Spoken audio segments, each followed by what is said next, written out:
Добрый день, компания Прогресс Авто. Сегодня на обзоре у нас мини-трактор Hino Moto E1802. Трактор у нас 2 ВД, 3 цилиндра, 18 лошадей, в прекрасном состоянии.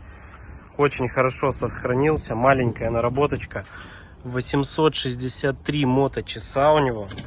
Здесь все просто. Вал отбора мощности 4 передачи, 3 передачи вперед, 1 назад. Также пониженная, повышенная у него. По резине передние шины установлены 4 на 12.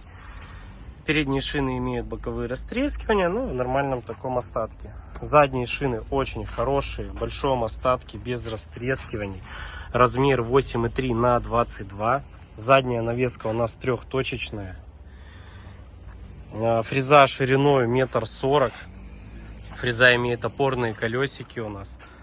И ножи абсолютно новые. Чуть-чуть где-то ими попробовали грунт и все. То есть некоторые даже еще в очень новом состоянии, в краске, в заводской.